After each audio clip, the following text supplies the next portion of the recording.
बहुत सारे first time managers fail होते हैं, तो आपको क्या लगता है कि उनको क्या करना चाहिए? IR is not Bollywood movie. 2 घंटा 3 घंटा के लिए आपका IR हुआ और उसके बाद IR is something very very different. It's not an entertaining stuff, but it is a serious relationship stuff. जैसे हमने बात करी जेनजी की, तो आपको क्या लगता है कि they are passionate, they have clarity और दे आर अनरिलायबल?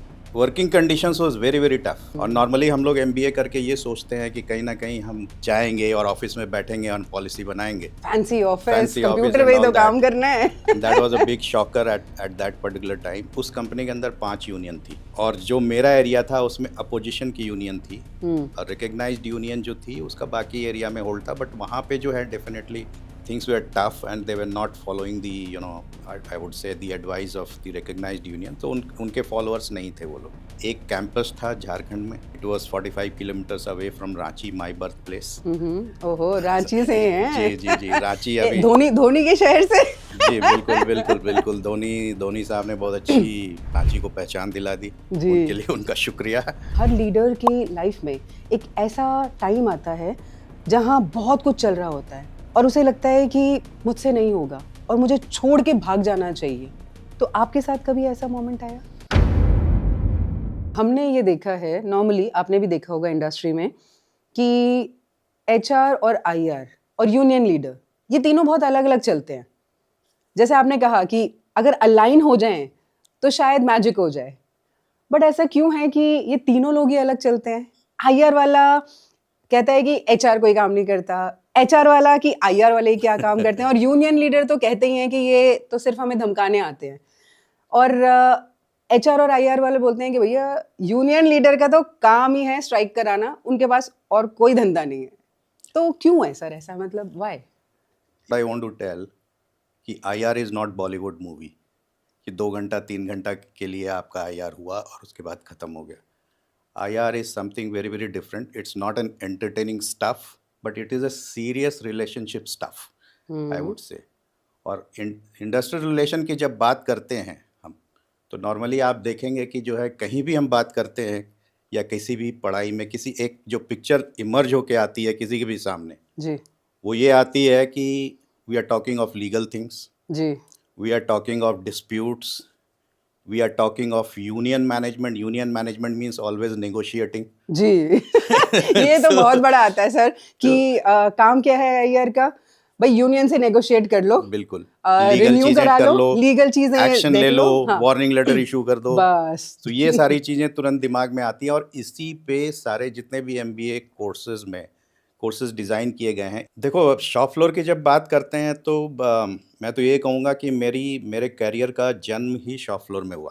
अच्छा, हाँ, शॉप फ्लोर तो बिल्कुल मेरे लिए एक लर्निंग ग्राउंड था। आज का पॉडकास्ट बहुत खास है क्योंकि आज हमारे साथ बहुत ही इंस्पिरेशनल लीडर हैं मिस्टर रतन अग्रवाल सर, जिन्हें आप सब जानते हैं बिकॉज उनकी जर्नी बहुत ही सारी कंपनीज के साथ, टॉप ब्रांड्स के साथ वो काम कर चुके हैं, जैसे Reliance, Escorts, Maruti Suzuki, hero MotoCorp.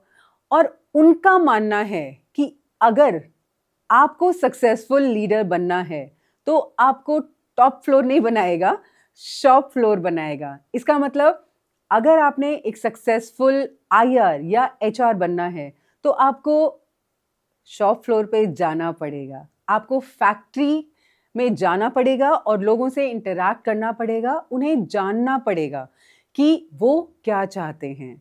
और सर कहते हैं बहुत ही खास बात कि अगर आपने एक अच्छा लीडर बनना है तो आपने सिर्फ 3 चीजें ध्यान रखनी है कि आप लोगों से कनेक्ट कैसे करते हैं, आप उन्हें अंडरस्टैंड कैसे करते हैं, और बहुत ही खास बात कि आप उनकी लाइफ में वैल्यू ऐड कैसे करते हैं।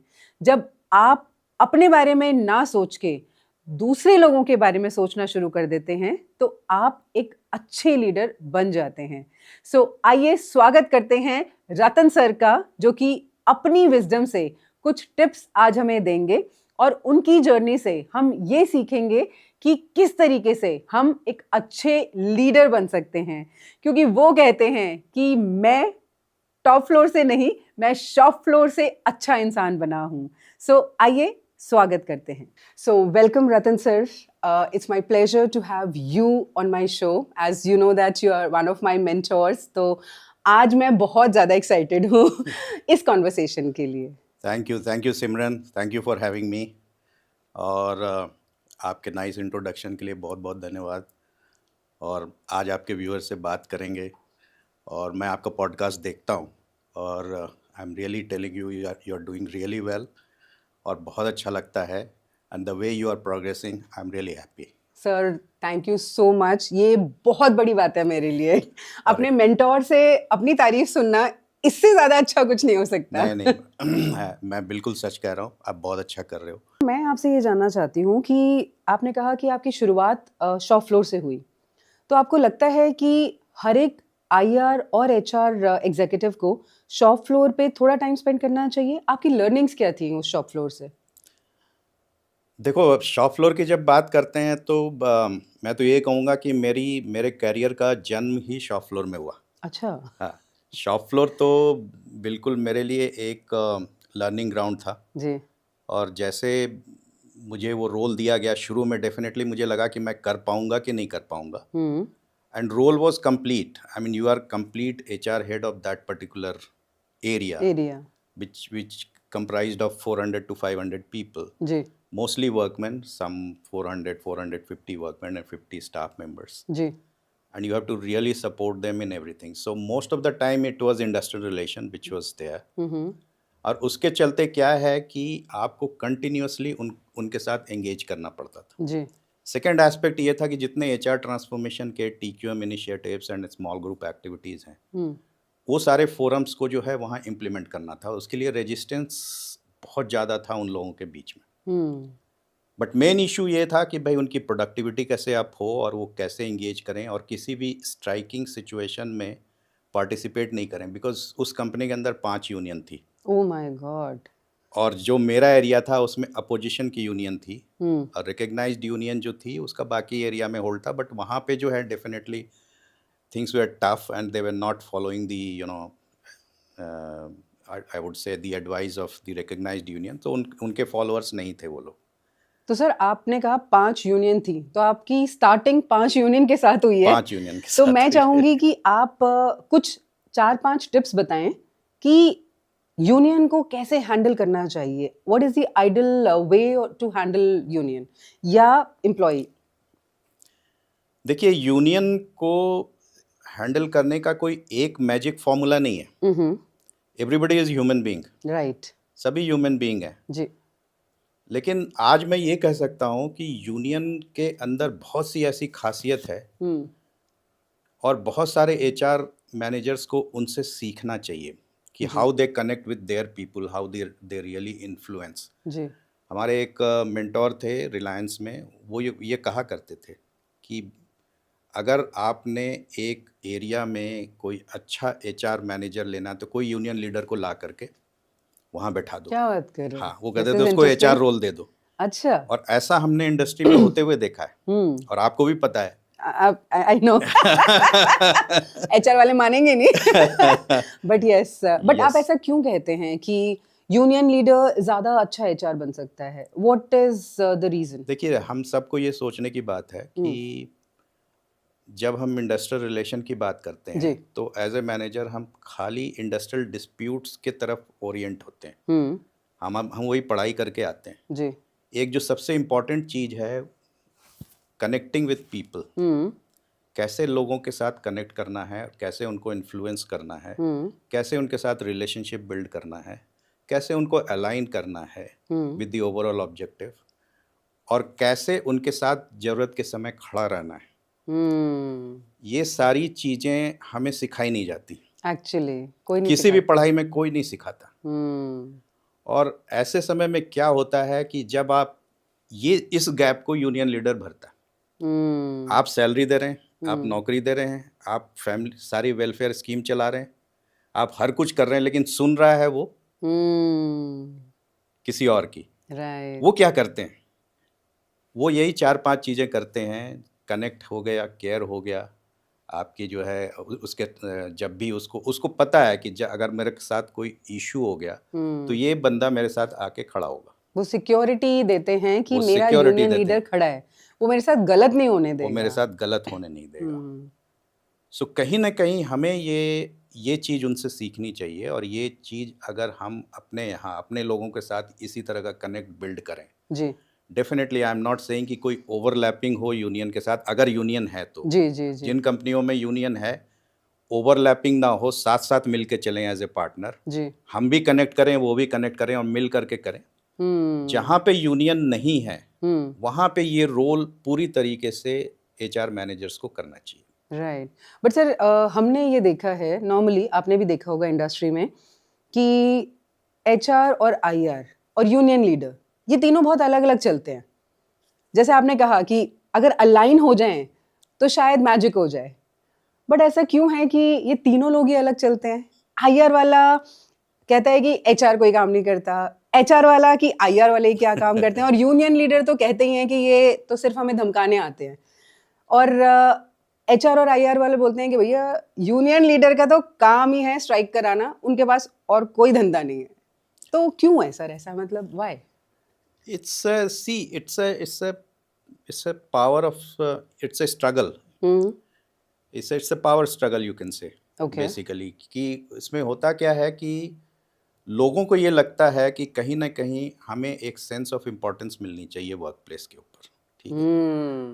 और कोई भी पर्सन अगर जो है अपने एरिया में देखता है किसी और की इन्वॉल्वमेंट, एचआर का एक फंक्शन है, एचआर का फंक्शन ट्रांसफॉर्मेशन का है, but everybody supporting each other.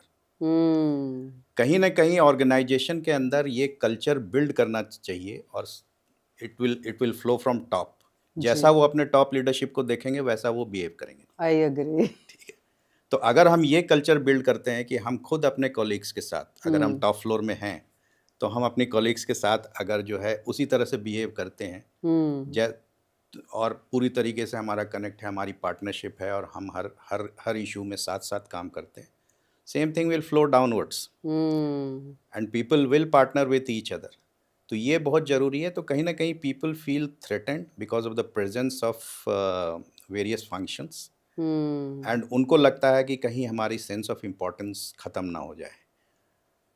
ये एक माइक्रोव्यू है, एक माइक्रोव्यू है लोगों का। मेरा ये कहना है कि ये चीज़, मैं लकी हूँ कि शायद जब मैंने करियर शुरू किया तो मेरे दिमाग में कभी नहीं आई, बिकॉज हम 4 पर्सनल ऑफिसर थे, और हम सबकी पार्टनरशिप और एंगेजमेंट बहुत अच्छी थी, एंड उसको काफ़ी लोग इसके बारे में बात भी करते थे, और हमने कभी एक दूसरे को ओवरलैप नहीं किया और एक दूसरे को सपोर्ट करने की कोशिश की। कभी कभार छोटे मोटे कॉन्फ्लिक्ट हो जाते थे जी, वो तो नॉर्मल लेकिन है। हाँ, लेकिन डेफिनेटली जो है ये बहुत मैं इस मामले में लकी रहा हूँ।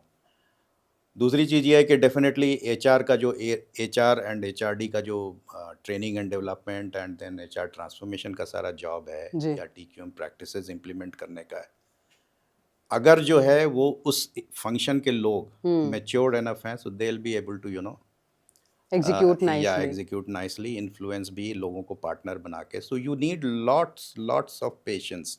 एचआर के जॉब को आप लाइन जॉब से कंपेयर नहीं कर सकते। एचआर के any HR person has to be very very different. और एक चीज और मैं कहता हूँ, जी, you are very lucky that you are in HR. Why? I am giving you the reason. आजकल जेन ज़ी हमेशा हर चीज के लिए वाई पूछते हैं ना। Yes. Why? So why is just because you are getting paid for helping others. Wow, that's such a beautiful aspect. आप ये सोचो कि आप कितने लकी हो कि आप ऐसे प्रोफेशन में हो कि आप हमेशा कोई ना कोई आपके पास आ रहा है और आप उसको हेल्प कर सकते हो। आप उसको हेल्प कर सकते हो एजुकेशन में, आप उसको कैरियर में, आप उसको एडवाइस में। हर चीज़ पैसे से नहीं होती, हर चीज़ वेलफेयर नहीं होता। जी हर चीज़ बट आप उसको कितने तरीके से 360 डिग्री आप उसको हर तरीके से, उसके परिवार में, उसको गाइडेंस में, उसको कनेक्ट में, उसको नेटवर्किंग में, उसको नॉलेज में, उसको एंगेज करने में, हर चीज़ में आप उनको जो है सपोर्ट कर सकते हो।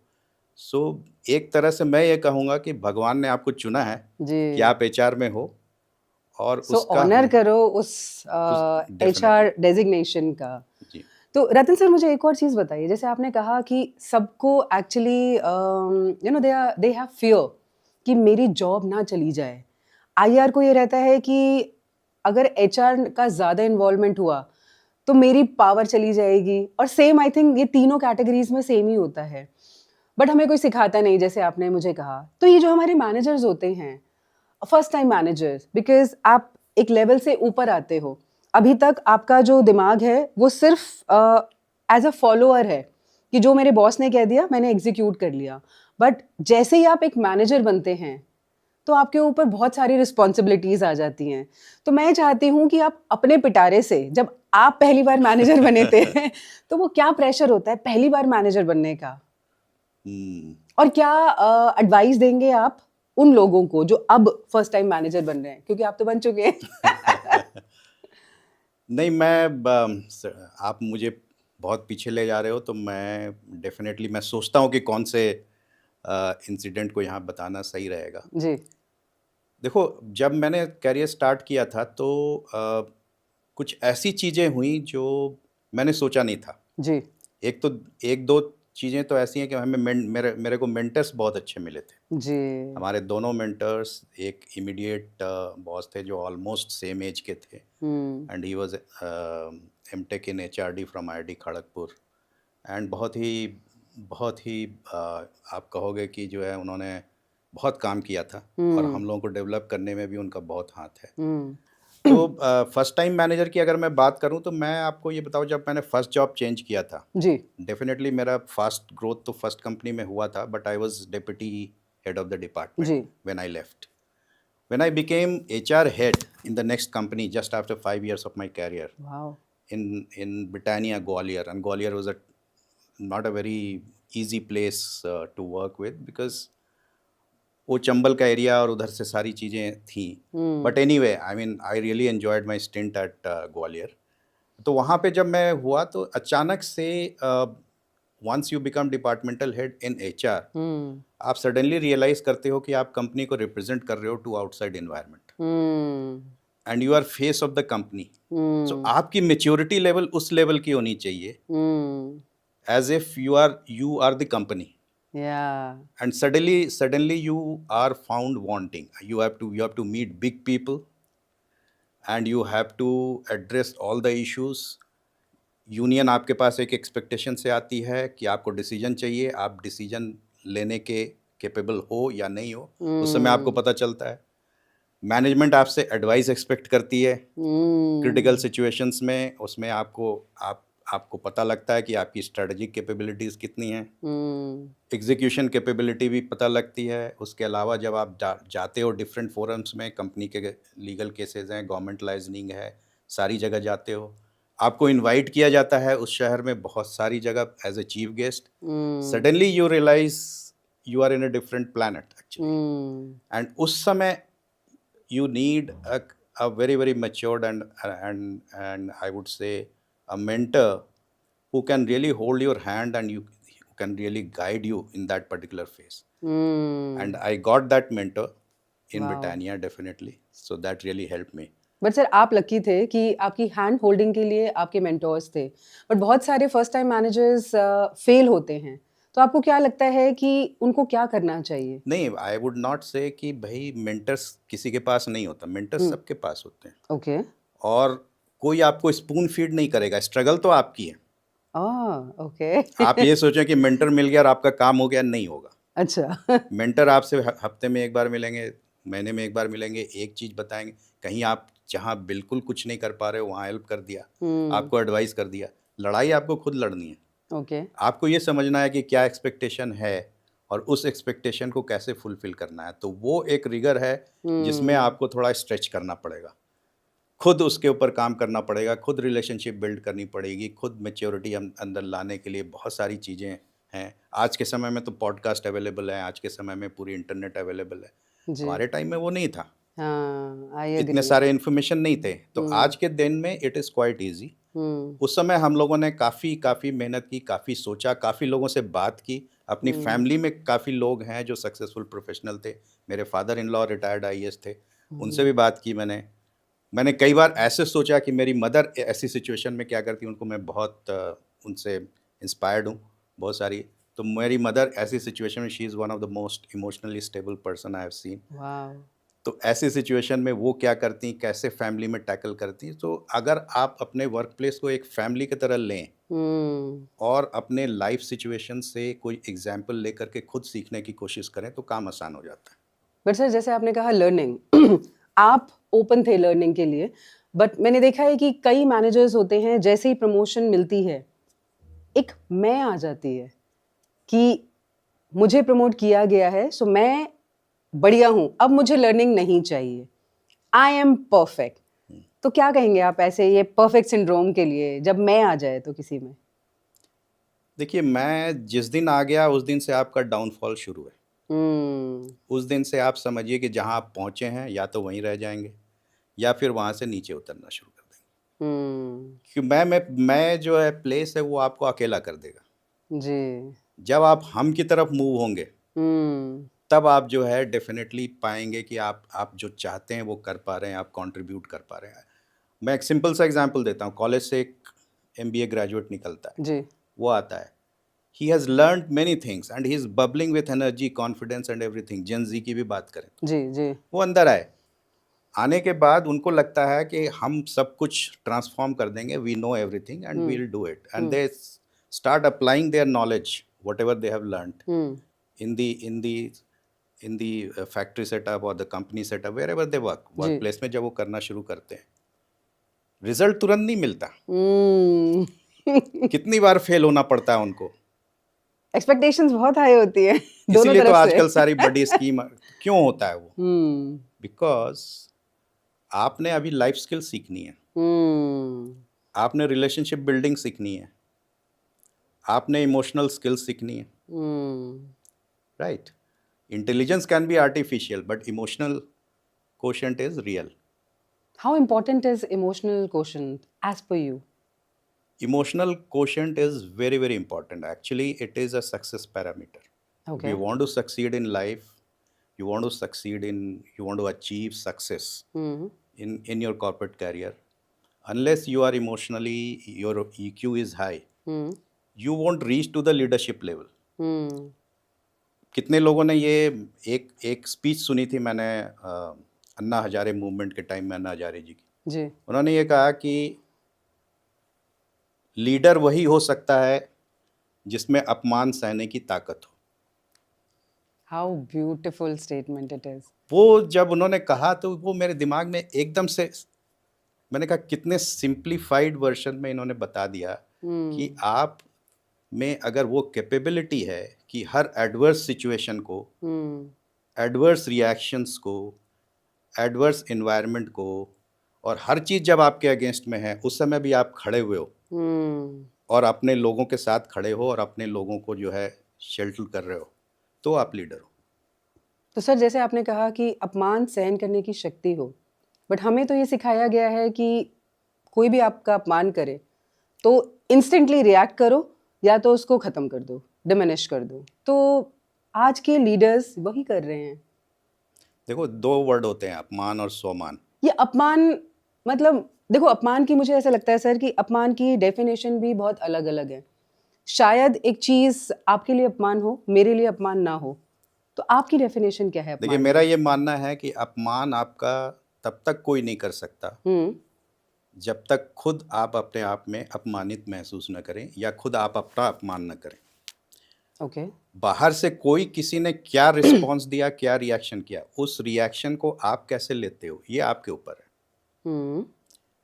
इसमें जो है स्पिरिचुअलिटी का भी काफ़ी, अगर आप कुछ पढ़ते हो तो आपको पता लगेगा, बहुत सारी चीज़ें पता लगेंगी नई नई उसमें। जो सबसे बड़ी चीज़ है, हमें ये पता होना चाहिए कि whatever we think we become that way. So हमारी जो डेस्टिनी है वो स्टार्ट होती है हमारे थॉट प्रोसेस से। Okay. All the situations which is happening outside, whether people are insulting you or anything going against you, is totally beyond your control. Okay. It cannot be under your control. What is under your control is your thought, your thought process, and the response to that particular situation. Okay. So आप react करने के बजाय आप respond करो, and how you respond makes you as a person, whether you are going to be successful in your career, whether you are going to become big leader, that will all depend on how you talk to yourself, how you create thought, how you respond. So basically जब तक आप अपने पे work नहीं करेंगे आप उस जगह नहीं पहुंच सकते जो टॉप फ्लोर की हम बात कर रहे हैं। I agree. देखिए, जैसा कि रतन सर ने कहा कि आपको अगर शॉप फ्लोर से टॉप फ्लोर पे पहुंचना है तो बहुत ज़रूरी है अपने आप पे काम करना। और बहुत ही खूबसूरती से सर ने बताया कि आप एक अच्छे लीडर तब बन सकते हैं जब आप में क्षमता हो, किस चीज़ की? अपमान सहन करने की। और जैसा सर ने कहा कि अपमान की भी डेफिनेशन बहुत अलग है। आप किस चीज़ से अपमानित होते हैं ये भी आप पे डिपेंड करता है। तो अपने आप से बात करना शुरू कीजिए और अपने आप को इम्प्रूव करना शुरू कीजिए, क्योंकि जब आप अपने ऊपर काम करते हैं तो दुनिया बहुत खूबसूरत लगती है। अगर आप अपने ऊपर काम नहीं करेंगे और आप चाहेंगे कि आप बाहर काम करना शुरू करें, लोगों पे काम करना शुरू करें, तो वो दुनिया कभी भी खूबसूरत नहीं होगी और आप हर चीज़ में अपमानित फील करेंगे। सो सर, जैसे हमने बात करी जेनजी की, तो आपको क्या लगता है कि they are passionate, they have clarity और they are unreliable? No, Gen Z मैं कहूँगा कि बहुत ही कैपेबल लोग हैं, और जो भी जितने लोगों से भी मेरा इंटरेक्शन हुआ है, हाईली इंटेलिजेंट, मल्टीटास्कर, और बहुत बहुत मैं कहूँगा कि आज एक हम लोग लकी हैं कि हमारे इंडिया की डेमोग्राफी ऐसी है कि हमारे यहाँ काफ़ी पढ़े लिखे जेन जी यहाँ पे हैं जी। और वो डिफरेंट अपना एक कंट्रीब्यूशन दे रहे हैं। एक बहुत अच्छी चीज़ है कि जब हमारे 100 इयर्स ऑफ आर इंडिपेंडेंस होगा तो जेन जी की लीडरशिप ही हमें वो 100 इयर्स में ले जाएगी सेंटेनरी में। तो हमें क्या सीखना चाहिए जेन जी से as per you? So gen Z की जो मैं कहूँगा कि IQ level is very very good, उनकी बहुत अच्छी है, वो बहुत अच्छे मल्टीटास्कर हैं, उनकी प्रोडक्टिविटी बहुत अच्छी है। उनको जो एक चीज़ है जो कि क्योंकि आज 4 जनरेशन काम कर रही है वर्क प्लेस पे, तो उनको जो एक चीज़ हमेशा चाहिए अपने सीनियर से, अगर कुछ करना है या क्या करना है आप वो बता दीजिए, लेकिन क्यों करना है ये भी बताना है उनको। They ask why. They ask why. And I think it's very beautiful कि आपको पूछना चाहिए why. हाँ, तो उनको ये क्लियर हो जाता है, आप आज के डेट में ये नहीं कर सकते कि they are not at our time we were obedient kind. Boss ने कह दिया हमें करना है तो करना है। Boss is always right.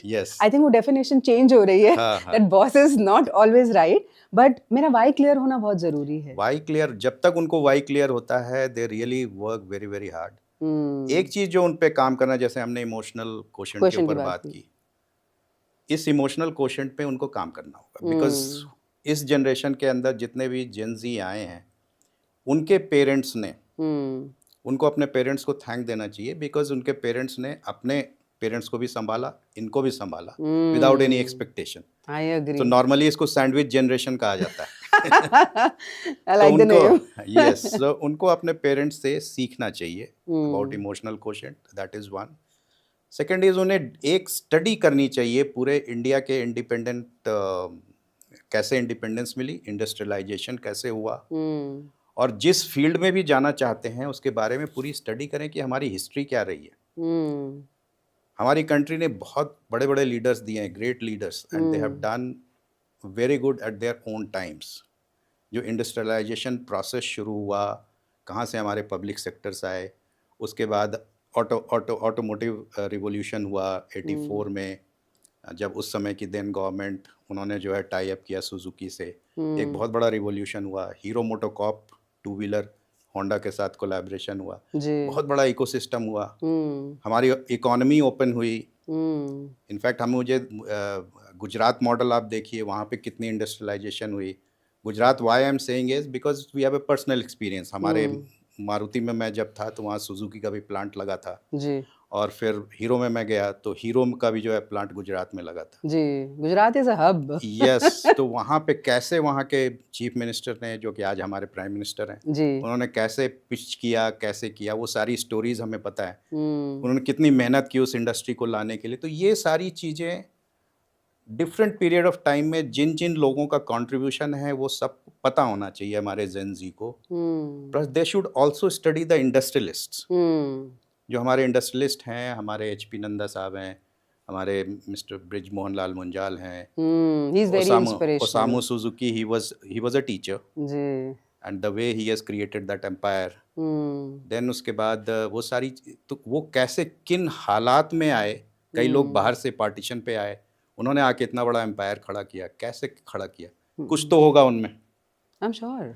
तो डेफिनेटली इन चीज़ों को पढ़ के उनको समझें और कहीं ना कहीं इमोशनल इंटेलिजेंस पे काम करने की जरूरत। जैसा मैंने कहा कि बहुत जरूरी है इमोशनल क्वेश्चन। यस, सो तो sir intelligence can be artificial, emotion has to be real.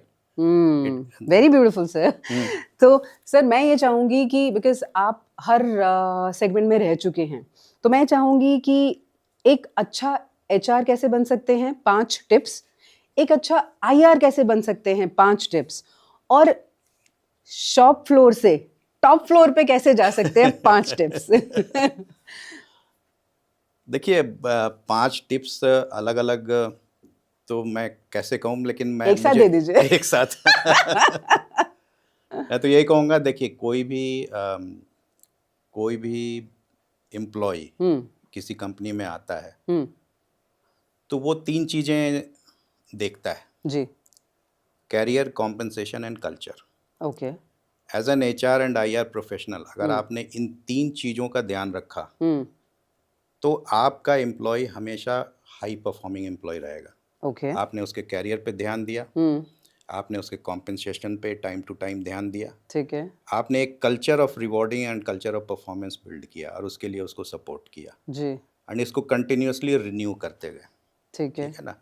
एक तो ये चीज़ है कि आपको हमेशा इन चीज़ों का ध्यान रखना है कि इसमें ज़्यादा से ज़्यादा अगर आप टॉप फ्लोर पे हैं तो किस तरह की हम पॉलिसीज़ बनाएं, किस तरह से हम उनसे कनेक्ट करें। कल्चर में ये बड़ी इंपॉर्टेंट चीज़ है। आज मैं देखता हूँ कि अगर मारुति की बात करें तो वहाँ के एमडी हर महीने तीनों यूनियन से पर डायरेक्ट मीटिंग करते हैं अलॉन्ग विद सीएचआरओ और उनके इश्यूज़ जो ग्रास रूट लेवल के इश्यूज़ हैं वो सुनते हैं।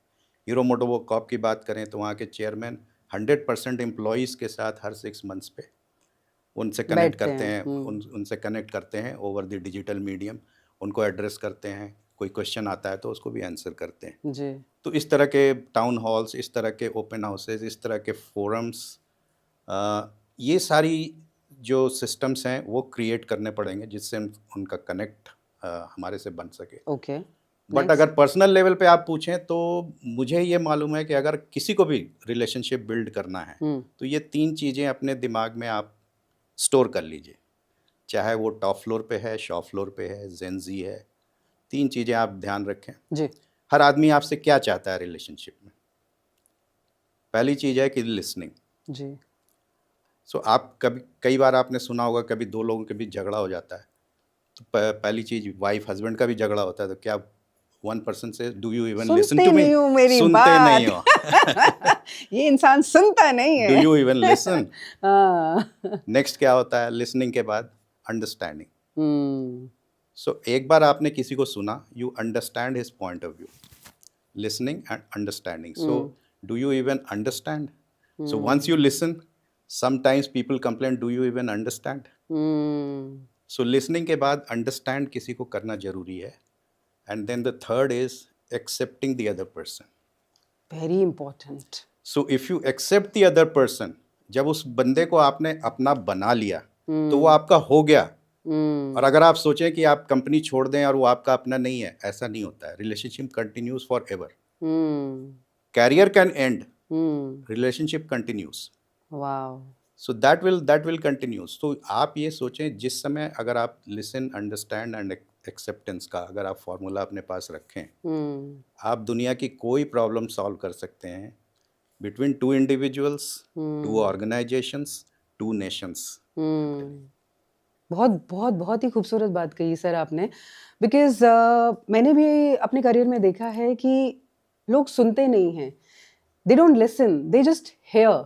और वो सुनते क्या है कि कोई आपसे बात कर रहा है, आपके दिमाग में चल रहा होता है इसको आंसर क्या देना है, करेक्ट, अब इसको क्या सेलेक्टिव बोलना है, लिसनिंग, सेलेक्टिव लिसनिंग कि अब मुझे पावरफुल कैसे बनना है, करेक्ट, मुझे इसको गलत साबित कैसे करना है। करेक्ट, एंड आई थिंक दूसरी जो आपने बात की बहुत खूबसूरत, अंडरस्टैंडिंग। जब आप ये समझ जाते हो कि वो इंसान अगर ऐसा कर रहा है तो क्यों कर रहा क्यों कर है, रहा है, उसका कारण जानना शुरू कर देते हो, रादर देन देखो जरा कैसे बिहेव कर रहा है। अगर आप यहाँ से पर्सपेक्टिव शिफ्ट करके कि वो इंसान ऐसा क्यों कर रहा है, रीजन अगर हमें पता चल जाए तो शायद हम वो भाव समझ पाएंगे और उसकी हेल्प कर पाएंगे। सिमरन आप भी एचआर में रहे हो और आपने भी कई बार आपके पास भी एसोसिएट्स आए होंगे जी, शॉप फ्लोर से, तो क्या कंप्लेंट लेके आते थे अपने बॉस की, सुपरवाइजर के सुनते बारे नहीं में? है, सुनते नहीं। समझते ही नहीं है, हाँ, सुन तो दूसरा दूसरा क्या अकड़ आता है? में रहते हैं हाँ, अपनी। सुन तो लिया लेकिन मानते नहीं है मेरी बात, हाँ, मतलब समझा नहीं, समझा ही नहीं, अंडरस्टैंड नहीं किया। अंडरस्टैंडिंग नहीं है। तीसरा, सर वो सब कुछ है, ऊपर ऊपर तो सब कुछ सुन लेते हैं, कहते हैं मैं समझ गया, लेकिन कभी भी इन्होंने जो है ना मैं अपनी टीम में मुझे नहीं लिया। Does it sound familiar? Yes, and I think आपने बहुत सही नर्व्स पकड़ी है कि जो हम दिखाते हैं और जो फील होता है वो बहुत अलग चीजें हैं। दिखावा तो हम बहुत करते हैं कि जी हम बैठे हैं साथ में, हम ये करेंगे वो करेंगे, बट क्या एक्चुअली हमने कभी उनके साथ बैठ के सुना है उनको कि उन्हें चाहिए क्या? एंड आई थिंक आपने बहुत सही बात करी है कि छोटी 3 चीज़ें कर लें तो चीज़ें बहुत बदल जाती है, पर्सपेक्टिव ही चेंज हो जाता है। आप उनसे ये पूछ लें कि घर में सब ठीक है, and I think flip, yes, yes, completely change of mindset हो जाता है। मैंने खुद, सर मैं बताऊं आपको, मैंने खुद ये देखा है, दो मैं I am not from IR but I got a opportunity to interact with the union. और मैं उनके साथ सिर्फ बैठी और मैंने समझा और मैंने सिर्फ इतना कहा उनसे कि मुझे ये समझ आया कि अगर मैं एक फैंसी ऑफिस में बैठी हूँ तो वो आपकी वजह से बैठी हूँ, क्योंकि आप लोग यहाँ जो इतनी मेहनत करते हैं वो मेरे से तो कभी भी नहीं होता, और आप जो मेहनत करते हैं आई थिंक उसी वजह से हमारी सैलरीज मिलती हैं। बिल्कुल सही है। और आप मानेंगे नहीं, मैंने जेन्युइनली वो फील किया था और मैंने वो बात कही एंड एवरीबडी वाज कनेक्टेड कि मैम ऐसा कोई सोचता नहीं है हमारे बारे में। बिल्कुल सही कहा। और आप सोचो वो एक मोमेंट था ट्रांसफॉर्मेशन का मेरे लिए कि क्या बात कर रहे हो, but this is a reality. कहते मैम आप बोलते हैं बट ये कोई सोचता नहीं है, ना हमारे यूनियन लीडर सोचते, ना हमारे आईआर सोचते, ना ही हमारे कोई और हमारे लिए ऐसे सोचता है। तो आप ये सोचिए कि सिर्फ सोच चेंज करने से ही क्या पर्सपेक्टिव बना और कैसे कनेक्ट किए।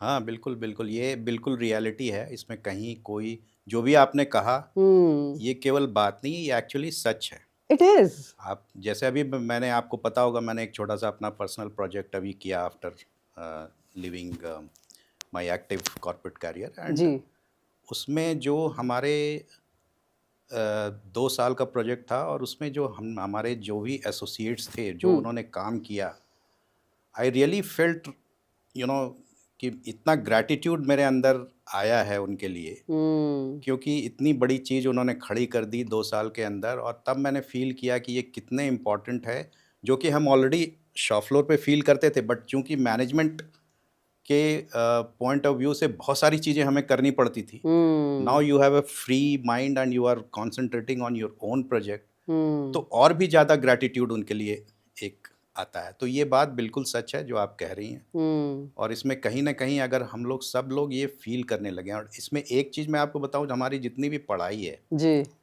स्कूल से, वो हमें यही सिखाती है कि भाई how do you behave properly, how do you appear in front of others. So आप behave properly with others, but nobody teaches you how to think properly, yes, so how to behave with yourself, how to manage yourself, how to talk to yourself। हमेशा ये सिखाया जाता है how to talk to others. जब आप ये सब आपने जैसे अभी क्या अपना एक्सपीरियंस शेयर किया कि भाई आपने ये फील किया कि उनकी वजह से हम ये कर रहे हैं. And have- that's you not have- easy what they are doing. You have talked to yourself. हाँ. This is talking to yourself, Hmm. and that is quite genuine. Hmm. And that is called authentic leadership. That is authenticity. Yes. And once authenticity is there, immediately the relationship strikes, and you achieve the result which you cannot just expect. I Anything agree. unexpected results will be there. हाँ मिलते हैं sir, मैं बिल्कुल सहमत हूँ कि वो मिलते हैं, बट आई थिंक वही बात है ना कि हम अपने अंदर झांक के देखना ही नहीं चाहते. देखना ही नहीं चाहते. हम गलतियां दूसरों में निकालना चाहते हैं और अपनी गलतियां तो हमें वैसे भी नजर नहीं आती हैं, चाहे वो कहीं भी कह लो, यहाँ कह लो या कहीं कह लो. तो सर जैसे हम बात करते हैं कि जैसा कि आप कहते हैं कि आप ऐसे ही नहीं बने, बहुत सारे लोगों का योगदान है. तो मैं चाहती हूँ कि आप ये बताइए मुझे कि जैसे हम बात करते हैं पॉलिसीज़ की और जब हम बात करते हैं आईआर की, तो IR is just making policy and executing, या आपके लिए क्या है आईआर? देखिए, आईआर में मैं यही कहना चाहूँगा कि कुछ समय पहले आपने देखा था एक ऑपरेशन सिंदूर जी. जब हुआ था, और उस समय कई तरह की कमेंट्रीज आ रही थी, कई तरह के व्यूज़ आ रहे थे, और उस दौरान हमारे ex army chief general Manoj Naravane, उन्होंने पुणे में एक कॉन्फ्रेंस में कहा था कि gentleman, war is not a Bollywood movie. So that's what I want to tell कि IR is not Bollywood movie, कि 2 घंटा 3 घंटा के लिए आपका आईआर हुआ और उसके बाद ख़त्म हो गया. IR is something very very different. It's not an entertaining stuff, but it is a serious relationship stuff, I would say.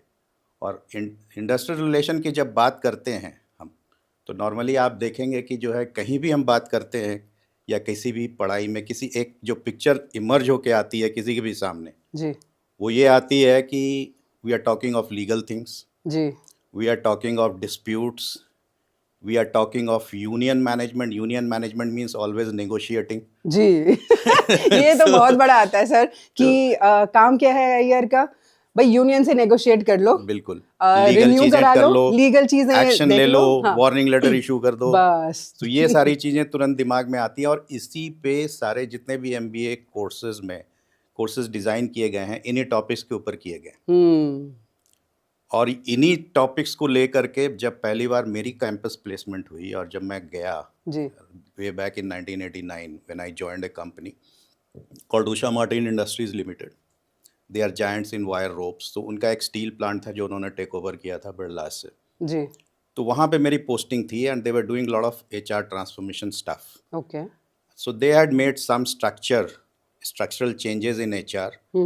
और उस समय जो आज का एचआरबीपी कॉन्सेप्ट है, वो उस समय उन्होंने इम्प्लीमेंट किया था as shop floor personnel officer. Okay. तो मेरी पहली posting as a trainee was shop floor personnel officer. और मैं जब वहाँ पे गया और मुझे बताया गया कि मुझे ये रोल दिया जा रहा है, तो suddenly I was taken aback कि मैं शॉप फ्लोर में मैंने इतनी पढ़ाई की, मैंने इतनी सारी एक्सपेक्टेशन के साथ आया था कि मैं ये करूँगा, पॉलिसीज बनाऊंगा एंड ऑल दैट. यही वाला क्वेश्चन था मेरा. आपने ले लिया कि आप तो एचआर के हैं, तो ये शॉप फ्लोर पे आप क्या कर रहे थे? Oh very good. तो देखिए, मैंने प्रोएक्टिवली आपका जो क्वेश्चन पहले ही कह दिया. जी. तो यही हुआ बेसिकली. तो वहाँ हम पहुँचे तो हमारे बॉसेस ने जो है वो डेफिनेटली हमें कन्वे किया कि there will be 4 personnel officers. And जो सबसे ज़्यादा डिफ़िकल्ट एरिया था शॉप फ्लोर में, क्योंकि उस कंपनी के अंदर that company had a history of strikes and lockouts. Okay. And company को टेक ओवर करने के बाद काफ़ी ट्रांसफॉर्मेशन किया गया था, तो कंपनी एक स्टेबल पीरियड में आ रही थी. And they wanted to really engage with people and implement lot of stuff on TQM and HR transformation. Okay. But at the same time keep people, जो जितने भी हाइजीन इश्यूज हैं उनको एड्रेस करना. इसके अलावा जितने भी यूनियन मेंबर्स हैं और द डायरेक्ट वर्कमैन कनेक्ट, जितना ज़्यादा से ज़्यादा मैनेजमेंट का बढ़ सके, ये एक एजेंडा था जिसके ऊपर काम करना था. तो आपने शुरुआत वहाँ पर उनके लिए पॉलिसी बनाने से शुरू किया, या कैसे, मतलब क्या रोल प्ले किया आपने वहाँ पर? No policy at all. क्या बात कर रहे हो? No policy? वहाँ तो सीधा ये था कि भाई आप गए और आपको फर्स्ट डे से बिल्कुल शॉप फ्लोर में जा करके and you have to engage with people.